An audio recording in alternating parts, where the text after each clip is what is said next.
Oh, last na ito, last. Muna maayos, muna maayos.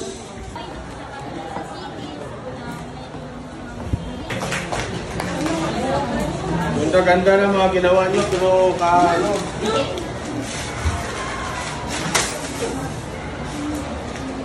Hindi tayo kaya ngayon.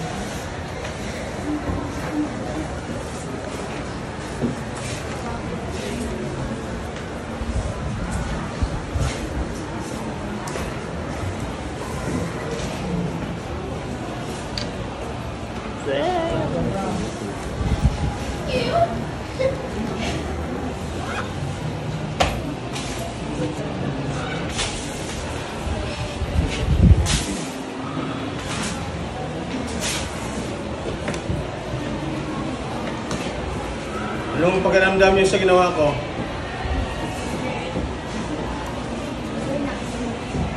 Anong pakiramdam niyo sa ginawa ko? Lalaki minubay. Ipulot daw.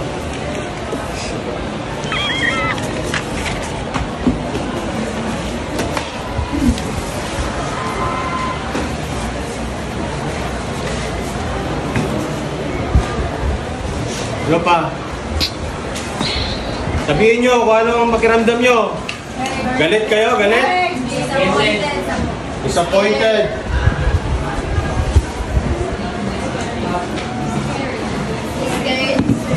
Takot. Ano pa? Ano pa? Ano pa? Sino nagalit? Oh, hungry.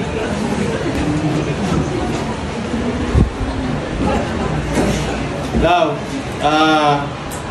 bago ko magpatuloy, I just want to say sorry dahil ganun ang ginawa ko, but may purpose po yun. Hindi po ako galit. I just want to drive down a point na yung sad, disappointed, scared, angry kayo yon na pinaghirapan nyo yung gumawa ng isang bagay. And you represent God or Allah.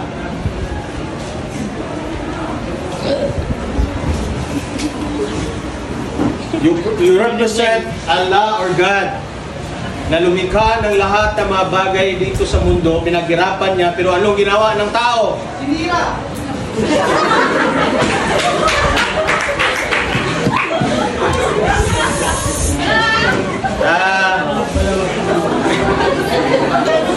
Guys, lansahin ko lang ito ha. Sorry lang doon sa mga nadamay sa drama-drama ha. Dahil lang. Sir, pasalamat niya. Ang gusto ko lang ipahatid sa inyo, nag-iisip ako paano kung magbigay ang mensahe. Kung ikaw nalungkot ka, yun lang ang ginawa mo eh. Kung ikaw na-disappoint ka, ito lang ang ginawa mo eh. Ha?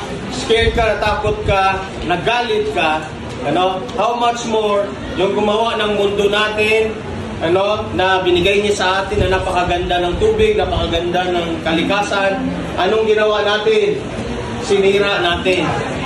So, you symbolize God or Allah. Ako naman, yung ginawa ko na nagiging violente ako, ano? Ako yung sumisimbolo sa mga taong nanitira sa ating kalikasan. I symbolize those people who continuously destroy our environment. Now, sino ang pili sabihin natin na destroyer? Ha?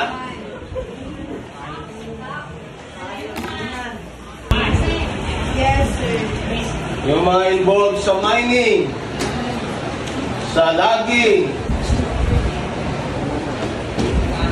Ha? Ano pa? Yung mga nagatapo ng basura kahit saan. Kainit na ng mundo natin. Ano ang nangyari dahil sa kagagawa ng mga taong katulad ko? Okay? Destroyer. We destroy nature. Now, yung iba sa inyo, May mga mahal sila sa buhay na nandito. Diba? May mga mahal kayo sa buhay, nag-drawing ninyo pero nadamay sa kalamidad. Ha? Kaya makaiyak ka kasi yung pamilya ko, mahal na mahal ko, ideal ko na environment kasama ang pamilya ko. Pero anong nangyari? Gipunit-punit lang ni Sir. Pinaghirapan ko yan pero gipunit-punit lang. Ganun po ang nangyari sa ating mundo ngayon. Okay? Naging violente ang tao, no? At pati yung mga mga inosente ay nadamay, mga mahal natin sa buhay, nadamay dahil namatay sa baha, namatay sa mga kalamidad. Kaya sorry lang kung nasaktan ko kayo. Just want to drive a point na hindi po tayo ang lumikha sa mundong ito. Kaya dapat po ay inaalagaan natin. Imagine kayo, 4 lang na araw, o kaya kagabi mo lang ginawa ito, kanina mo lang ginawa. Pero nung sinira ng iba, anong naramdaman mo? Napakasakit. So kung ikaw ang Diyos, ikaw si Allah, nakikita mo na sinisira ang kalikasan, ano rin kaya ang mararamdaman niya? Ano rin kaya ang mararamdaman niya?